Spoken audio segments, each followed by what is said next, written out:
Kisah Utsman bin Affan, seorang sahabat Nabi Muhammad yang dikenal dengan sifat pemalu, terungkap dengan kelembutan dan kebijaksanaan yang halus.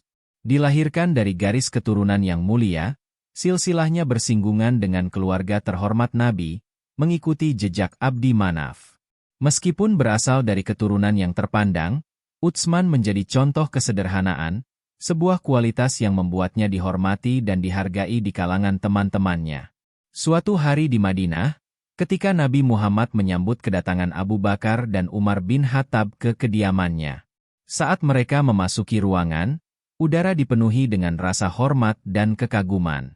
Namun, ada perubahan halus saat Utsman mendekat.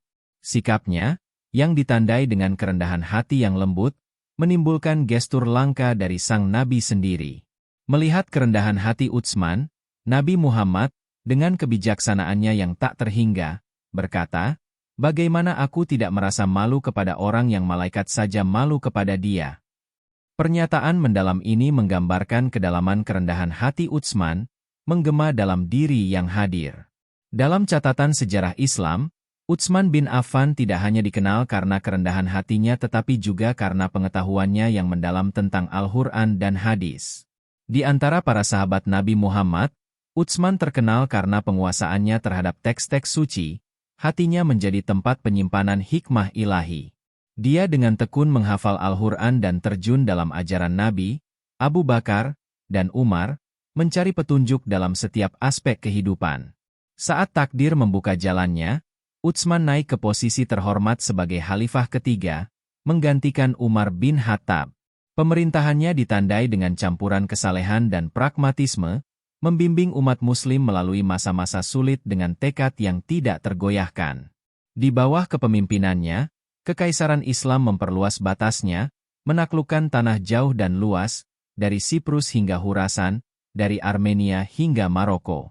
Namun, di tengah kemenangan penaklukan, warisan paling abadi Utsman terletak pada pelestarian Al-Quran. Selama kepemimpinannya, Utsman mengambil tugas monumental untuk menggabungkan ayat-ayat terpisah Al-Quran menjadi naskah tunggal, dikenal sebagai Mushaf Utsmani. Upaya mulia ini memastikan pelestarian firman Allah untuk generasi yang akan datang, membentuk dasar penyebaran pengetahuan Islam di seluruh dunia. Mushaf Utsmani, seperti yang kemudian dikenal, tetap menjadi bukti komitmen Utsman yang tak tergoyahkan terhadap Al-Quran. Saat pasir waktu terus mengalir, perjalanan duniawi Utsman mencapai kesimpulan yang tak terhindarkan. Pada tanggal 12 Zulhijjah, tahun 35 Hijriah, ia menghembuskan napas terakhirnya, meninggalkan warisan yang terukir dalam catatan sejarah.